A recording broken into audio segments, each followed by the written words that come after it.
तर नाशिक लोकसभेच्या जागेवरनं भाजप आणि शिंदेंच्या शिवसेनेतला वाद सव्हाट्यावरती आलाय। शिंदे गटाकडनं हेमंत गोडसे पुन्हा एकदा उभे राहिले तर पराभूत होणार अशा थेट इशाराच भाजपचे इच्छुक उमेदवार दिनकर पाटलांनी दिलाय। आता हा वाद फडणवीसाच्या सागर बंगल्यापर्यंत आलेला आहे। पाहूयात।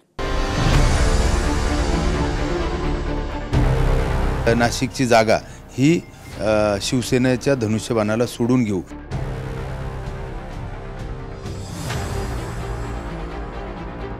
त्याला अजिबात मदत होणार नाही, त्यांनी उभं राहू नये। नाशिकच्या जागेवरनं महायुतीत भाजप आणि शिंदेंच्या शिवसेनेतच उघड खटके उडत असून पाडापाडीची भाषा सुरू झाली आहे।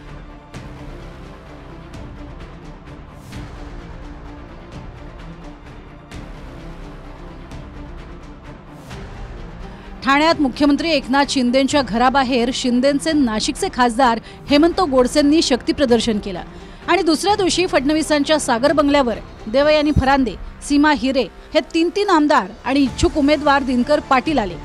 नाशिकमध्ये भाजपचीच ताकद जास्त असून भाजपचाच उमेदवार द्यावा अशी मागणी नाशिकच्या भाजपच्या लोकप्रतिनिधींची आहे। सगळ्यांनी आमच्या भावना ज्या आहेत ह्या त्यांच्यापर्यंत पोहोचवल्या आहेत।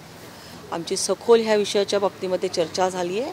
मेरिटचा विचार करता वरिष्ठांनी ह्या विषयाचा विचार करावा अशी आमची मागणी आहे। जर त्यांची ताकद त्या ठिकाणी अधिक असती तर त्यांना उमेदवारी द्यावी, परंतु जर आज फील्डवरचा विचार केला, फील्डशी कनेक्टचा विचार केला, भारतीय जनता पार्टीच्या ताकदीचा विचार केला तर सर्वच विषयांमध्ये भारतीय जनता पार्टी ह्या ठिकाणी श्रेष्ठ ठरते। नाशिकच्या जागेवरनं हेमंत गोडसे आणि भाजपचे इच्छुक उमेदवार दिनकर पाटील यांच्यातला वाद टोकाला पोहोचलाय। हेमंत गोडसेंना मदत करणार नाही आणि ते निवडूनही येणार नाहीत असा हल्लाबोल करत दिनकर पाटलांनी इरादे स्पष्ट केलेत। यामध्ये प्रत्येक पक्ष हा दावेदारी करणार, परंतु मला निश्चित या ठिकाणी विश्वास आहे का ही जागा पारंपरिकरित्या ही शिवसेना लढवते।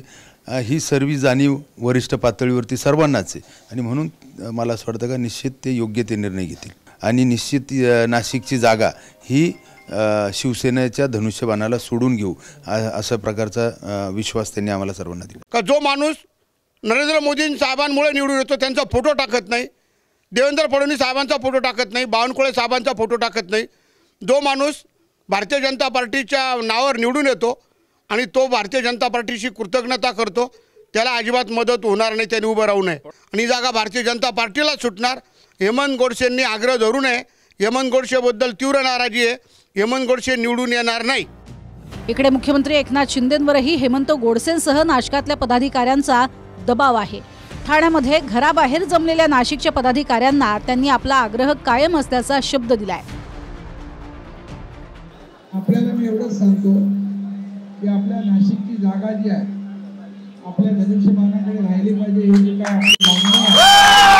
मुख्यमंत्री साहेब तुम आगे बढ़ो।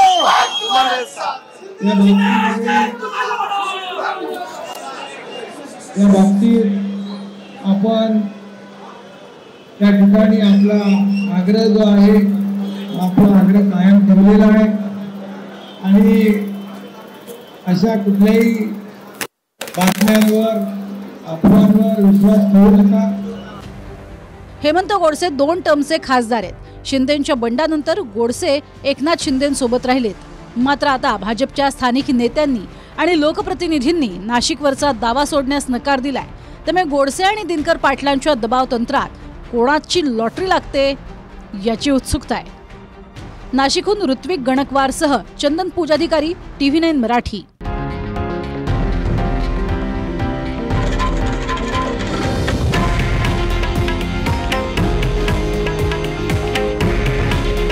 हे आहे देशातील नंबर 1 न्यूज नेटवर्क आणि आपण पाहत आहात TV9 मराठी।